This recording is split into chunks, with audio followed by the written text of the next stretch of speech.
नमस्कार दोस्तों, आप देख रहे हैं लोकमत हिंदी। मेरा नाम है सोनू कनौजिया। इनसाइड स्टोरी में आज हम बात करेंगे एकनाथ शिंदे और भारतीय जनता पार्टी की महाराष्ट्र यूनिट की। आखिर इन दोनों के बीच क्या हो रहा है, क्यों बात नहीं बन रही है, कौन कौन से मुद्दे हैं जो इनके बातचीत है उसके आड़े आ रहे हैं और कौन कौन से मुद्दे हैं जिसको लेकर चर्चा मीडिया में नहीं हो रही है।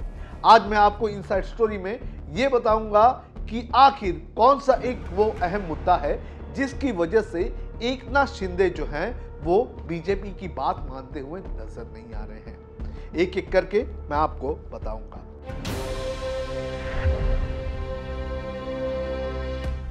सबसे पहले जान लेते हैं कि चुनाव के दिन क्या हुआ। चुनाव के नतीजे आए, नतीजों में जो महायुति है उसे बहुमत मिला। 230 सीटों पर जो महायुति है वो जीत कर आ गई। लेकिन इसके बाद सब कुछ बदल गया क्योंकि समीकरण पहले के जैसे नहीं थे। एकनाथ शिंदे अब उतने पावरफुल नहीं थे जितने वो चुनाव के पहले हुआ करते थे।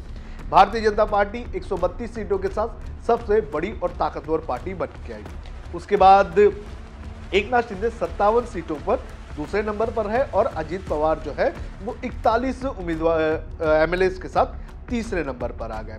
और जैसे ही ये नंबर्स आए उसके बाद अजीत पवार ने अपना समर्थन देवेंद्र फडणवीस को दे दिया और इसी वक्त से एकनाथ शिंदे की जो बार्गेनिंग पावर है वो खत्म हो गई। लेकिन उसके बाद कई खबरें आने लगी कि एकनाथ शिंदे जो है सीएम पोस्ट नहीं मिल रहा है, इसके लिए नाराज है।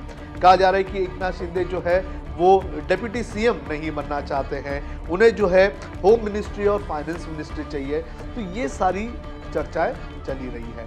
लेकिन अगर ये home ministry, finance ministry, deputy CM वाली बात होती तो क्या बात नहीं बन पाती?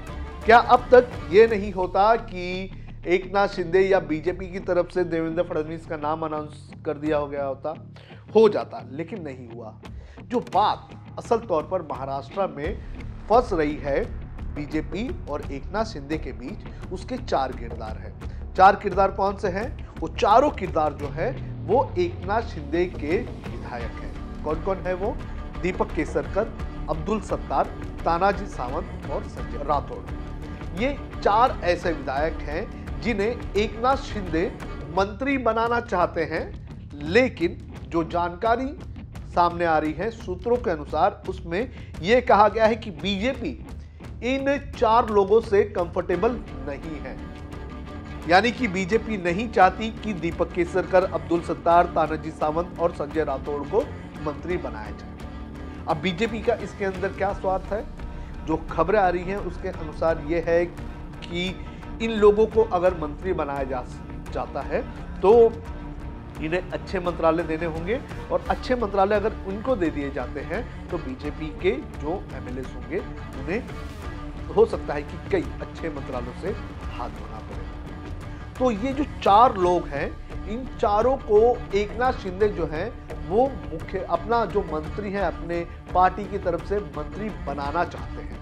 लेकिन बीजेपी जो है वो ये नहीं चाहती कि ये चार जो हैं ये मंत्री बने और इसी के लिए इन दोनों के बीच लड़ाई चल रही है। एकनाथ शिंदे सातारा गए थे, बीमार हो गए थे। उसके बाद वो मीडिया के सामने आए, प्रेस कॉन्फ्रेंस की। प्रेस कॉन्फ्रेंस में उन्होंने कहा कि नहीं, अमित शाह और नरेंद्र मोदी जो भी तय करेंगे हम उसको समर्थन देंगे। आज मीटिंग होनी थी, आज मीटिंग के पहले एकनाथ शिंदे वापस से बीमार हो गए। आज की मीटिंग फिर से कैंसिल हो गई। मीटिंग कल होगी ये भी कहा जा रहा है। 5 तारीख को शपथ ग्रहण होना है, स्टेज भी सजने जा रहे हैं। ये सारी चीज़ें हो रही हैं, लेकिन अब तक ये साफ नहीं हो पाया है कि महाराष्ट्र का मुख्यमंत्री कौन होगा। देवेंद्र फडणवीस का नाम सबसे आगे तो चल रहा है, लेकिन अब तक बीजेपी ने आधिकारिक तौर पर देवेंद्र फडणवीस के नाम पर स्टैंप नहीं लगाया है। कहा जा रहा है कि पहले जो एकनाथ शिंदे की नाराजगी है वो दूर की जाए और उसके बाद ही वो अनाउंस करेंगे कि अपना मुख्यमंत्री देवेंद्र फडणवीस होगा। अब ऐसी स्थिति में आप देख लीजिए कि कितने बड़े संकट में एकनाथ शिंदे दिखाई दे रहे हैं। एकनाथ शिंदे जो चुनाव के पहले तक सबसे पावरफुल नेता महाराष्ट्र में थे, वो मुख्यमंत्री पद की दावेदारी कर रहे थे। लेकिन अब एकनाथ शिंदे मुख्यमंत्री पद तो छोड़िए, उनके नेताओं को कौन सा मंत्री पद मिले, इसको लेकर भी वो संघर्ष करते हुए नजर आ रहे हैं। तो ये अपने आप में एक दुविधा जो है वो एकनाथ शिंदे के सामने है। और इन चारों जो विधायक है, इन चारों लोगों को मंत्री पद नहीं दिया जाए, इसको लेकर भारतीय जनता पार्टी जो है वो पूरी तरह से जोर लगा रही है। अब इन चारों की अगर बात करें तो ये पिछली सरकार में, एकनाथ शिंदे की जो सरकार थी, उस सरकार में ये चारों मंत्री हुआ करते थे। लेकिन अब जो सोर्सेस से खबर आ रही है, उस सोर्सेस के अनुसार जो एकनाथ शिंदे की लिस्ट है, उस लिस्ट में इन दोनों का नाम तो, इन चारों का नाम तो शामिल है, लेकिन इन चारों के नामों पर बीजेपी खुश नहीं है। अब बीजेपी जो है वो अपनी सरकार बनाने में काफी कंफर्टेबल है, क्योंकि उन्हें पता है कि बीजेपी जो है वो अजीत पवार के साथ मिलकर सरकार चला सकती है, पूरे 5 साल तक सरकार चला सकती है, और एकनाथ शिंदे उनके संगठन, उनके अलायंस में रहे ना रहे, इससे कोई फर्क नहीं पड़ता है। तो बीजेपी इस बार इस चुनाव के नतीजे आने के बाद एकनाथ शिंदे को पूरी तरह से दबाने की कोशिश कर रही है। एकनाथ शिंदे के जो की मिनिस्टर, जो एमएलएज हैं, उन्हें जो मंत्रालय है वो नहीं देने की बात कर रहे हैं। अब होम और फाइनेंस की जब हम बात करते हैं तो यहाँ पर यह भी देखा जा रहा है कि होम और फाइनेंस ये दो तगड़े मिनिस्ट्रीज हैं। अगर ये दोनों मिनिस्ट्री किसी एक पार्टी के पास आ गई तो सोच लीजिए कि राज्य का पैसा और राज्य की पुलिस दोनों भी इनके कंट्रोल में रहेगी। और जब ये दोनों मिनिस्ट्रीज किसी के कंट्रोल में रहती हैं तो जाहिर तौर पर उस सरकार में उस पर्टिकुलर पार्टी का बहुत अच्छा होल्ड होता है और उसकी ताकत जो है बढ़ जाती है। तो एकनाथ शिंदे चाह रहे हैं कि या तो उनके इन 4 जो विधायक हैं इन्हें मिनिस्टर बनाया जाए, या फिर उन्हें होम और फाइनेंस मिनिस्ट्री ये दोनों दिया जाए। अब देखना जरूरी है कि कल जो बीजेपी के पर्यवेक्षक आएंगे वो पर्यवेक्षक किस तरह से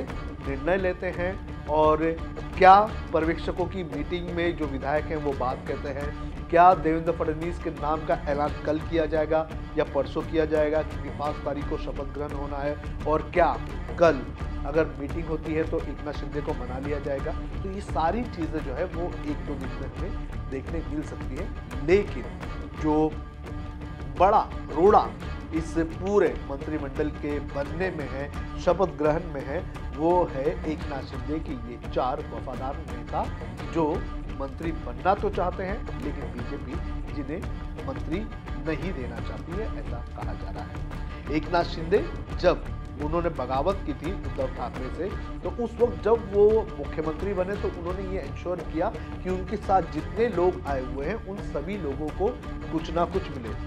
कुछ लोगों को मिनिस्टर्स बनाया गया, कुछ लोगों को जो महामंडल है वो दिया गया, कुछ लोगों को अलग अलग चीज़ें देकर सबको खुश रखने का काम एकनाथ शिंदे ने किया। और अभी भी जब सरकार एक बार फिर से आ गई है तो एकनाथ शिंदे ये चाहेंगे कि उनके साथ जो लोग आए थे उन्हें जो है इसका इनाम मिलता रहे और वो उनके साथ रहे। तो ये एक सबसे बड़ा रोड़ा इस वक्त हमें दिखाई दे रहा है महाराष्ट्र में बीजेपी और एकनाथ शिंदे के बीच।